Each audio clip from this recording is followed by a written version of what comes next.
High everybody, welcome to my YouTube channel Pathak বাড়ি।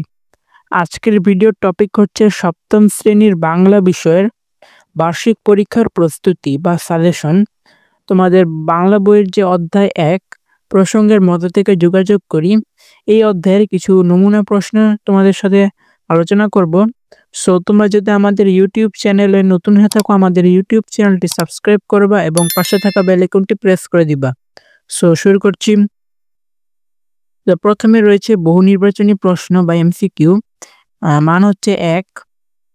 তো প্রথম হচ্ছে, কত সালে পরিবীবী মারা যান? এটা হচ্ছে 1684 সালে। লালবাগ কেল্লা কোন নদীর তীরে অবস্থিত?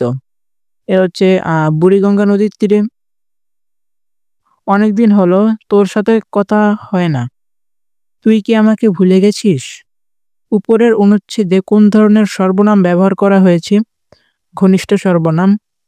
উদ্দীপকটি পরে পরবর্তী দুটি প্রশ্নের উত্তর দাও। তালহা এবং রতন স্কুল থেকে ফেরার পথে তাদের পড়াশোনা নিয়ে আলাপ করে। এ সময় তারা তাদের বাংলা বইয়ের একটি গল্প নিয়ে নিজেদের মধ্যে আলোচনা করতে থাকে। তো প্রশ্ন হচ্ছে, তালহা ও রতনের যোগাযোগ কোন শ্রেণীর যোগাযোগের অন্তর্ভুক্ত? ভাষিক যোগাযোগ। উক্ত যোগাযোগের প্রধান রূপ কয়টি? অর্থাৎ ভাষিক যোগাযোগের প্রধান রূপ কয়টি? 4টি।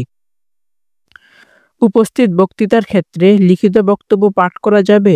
বক্তৃতার ভাষা হবে প্রমিত, অপ্রাসঙ্গিক বিষয় বর্জন করতে হবে। নিচের কোনটি সঠিক? খ নাম্বারটাই জি, 2 নাম্বারটা এবং 3 নাম্বারটা, এটা এবং এটা সঠিক। নামের পরিবর্তে যে শব্দ বসে সেটিকে কি বলে? সর্বনাম। সর্বনাম মূলত কত প্রকার? 3 প্রকার। নিচের কোনটি সর্বনামের প্রকারভেদ নয়? জাত সর্বনাম। নিচের কোনটি সর্বনাম নয়? এবং। নিচের কোনটি মানি সর্বনাম? খ আপনি। নিচের কোনটি সাধারণ সর্বনাম? তুমি। সো আজকে পর্যন্তই। আমরা পরবর্তীতে আরো নমুনা প্রশ্ন, আরো বহু নির্বাচনী প্রশ্ন সম্পর্কে আলোচনা করব। সো এইসব ভিডিও পেতে তোমাদের অবশ্যই আমার চ্যানেলটি সাবস্ক্রাইব করে রাখতে হবে এবং নোটিফিকেশন পাওয়ার জন্য বেল আইকনটি প্রেস করে রাখতে হবে। ভিডিওটি ভালো লাগলে লাইক কমেন্ট করতে হবে এবং শেয়ার করতে হবে। আজকে পর্যন্তই। তোমরা ভালো থেকো, সুস্থ থেকো। আসসালামু আলাইকুম ওয়া রাহমাতুল্লাহি ওয়া বারাকাতুহু।